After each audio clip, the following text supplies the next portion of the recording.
امیری کا جنازہ نکل گیا، غربت عروج پر آ گئی، صبح کو کھاتے ہیں شام کے لیے نہیں ہوتی، شام کو کھاتے ہیں صبح کے لیے نہیں ہوتی، ماں کا ایک ہی لباس تھا وہ بھی پھٹ گیا۔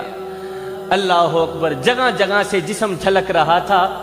یہ بچہ گیا اپنے چاچا جی کے پاس، اس کے گھر میں گیا، جاتا ہوں کوئی پھٹا پرانا لباس لے کے آتا ہوں۔ ماں کا ایک ہی لباس تھا وہ بھی پھٹ گیا ہے، جگہ جگہ سے جسم جھلک رہا ہے۔ اللہ اکبر، یہ یہودی ماں کا یہودی بچہ گیا اپنے چاچا کے گھر میں، جا کر اس نے دستک دی۔ چاچا باہر نکلا، ہاں بھی کیا لینا چاہتی؟ اس نے کہا چاچو جی میری ماں بے لباس بیٹھی ہے، میری ماں کا ایک ہی لباس تھا وہ بھی پھٹ گیا ہے، جگہ جگہ سے جسم جھلک رہا ہے، تیرے بوہے پہ آیا ہوں، تیرے دروازے پہ آیا ہوں کوئی پرانا سا لباس لینے، تیرے گھر میں کوئی پرانا لباس پڑا ہو تو اٹھا کے مجھے دے دے، میں جا کے اپنی ماں کا جسم ڈھانپ سکوں۔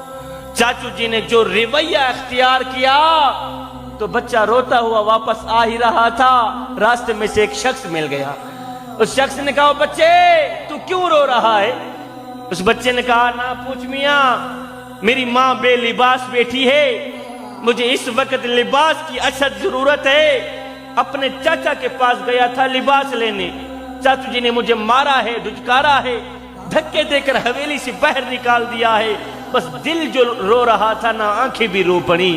اس شخص نے کہا بھتیجے رو مت، میں تمہیں ایک ایسا در نہ بتاؤں جہاں دشمن بھی گیا ہے خالی ہاتھ واپس نہیں آیا، جہاں اپنا تو جہاں رہ گیا غیر بھی گیا ہے خالی ہاتھ واپس نہیں آیا۔ بچے نے کہا چاچو جی بتا کون سا در ہے جہاں مجھے لباس مل جائے؟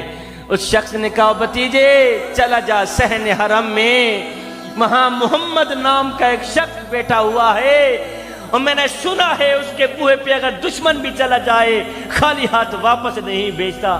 یہ بچہ اپنی ماں کے پاس گیا، جا کر اس نے بتایا چاچو جی کے گھر میں گیا تھا، اس نے جو رویہ میرے ساتھ اختیار کیا ہے، برکیف روتا ہوا واپس آ ہی رہا تھا، راستے میں سے ایک شخص مل گیا۔ اس نے کہا بچے چلا جا صحن حرم میں، وہاں محمد نام کا ایک شخص بیٹھا ہوا ہے۔ ماں نے کہا نہیں بیٹا، اس محمد نام کے شخص کے پاس تو نے نہیں جانا، میں نے سنا ہے کہ اس کے بوہے پہ اس کے دروازے پہ جو بھی چلا جائے نا اس سے کوئی بھی ملاقات کر لے وہ اگلے کا دین دھرم چھین لیتا ہے، اگلے کا مذہب چھین لیتا ہے، ایک بار دیکھتا ہے دھرم چھین لیتا ہے، کہیں ایسا نہ ہو ہمارے آباء و اجداد والا یہ جو مذہب دھرم یہ جاتا بھی نہ رہے۔ اس بچے نے کہا نہ ماں میں اپنے دھرم کا پکا ہی رہوں گا، جاتا ہوں چادر لینے کے لیے، مسلمانوں کا نبی چادر دے گا تو دے دے گا، نہیں تو پہلے ان کو بتا دوں گا میں تیرا کلمہ نہیں پڑھوں گا۔ خیر یہ بچہ دوڑتا ہوا گیا، جب اس نے صحن حرم میں قدم رکھا تو میرے کریم نبی رحمت والی چادر اڑے ہوئے بیٹھے ہوئے ہیں۔ یہ بچہ جب صحن حرم میں گیا تو میرے کریم نبی نے دیکھا، میرے کریم نبی مسکرائے۔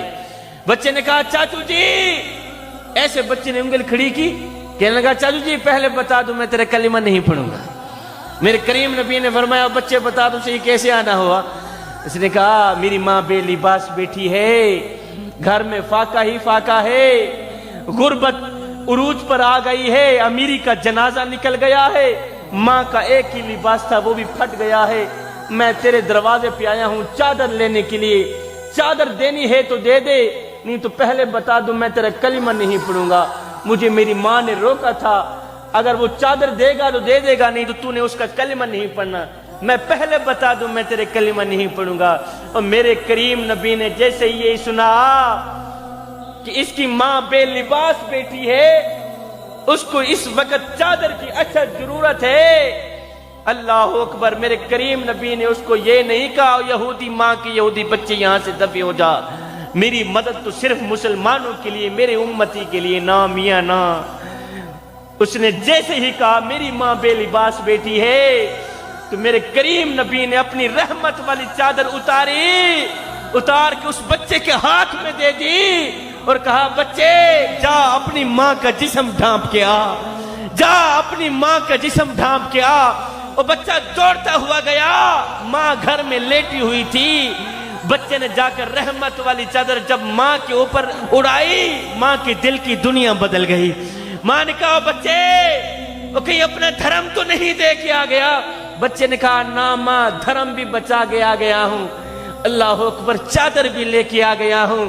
اے ماں تڑپ اٹھی، ماں رو کر کہنے لگی بیٹے تو چاچا کے پاس گیا تھا چادر لینے کے لیے، تجھے چادر نہیں دی تھی، اس نے دھکے دے کر حویلی سے پیر نکال دیا۔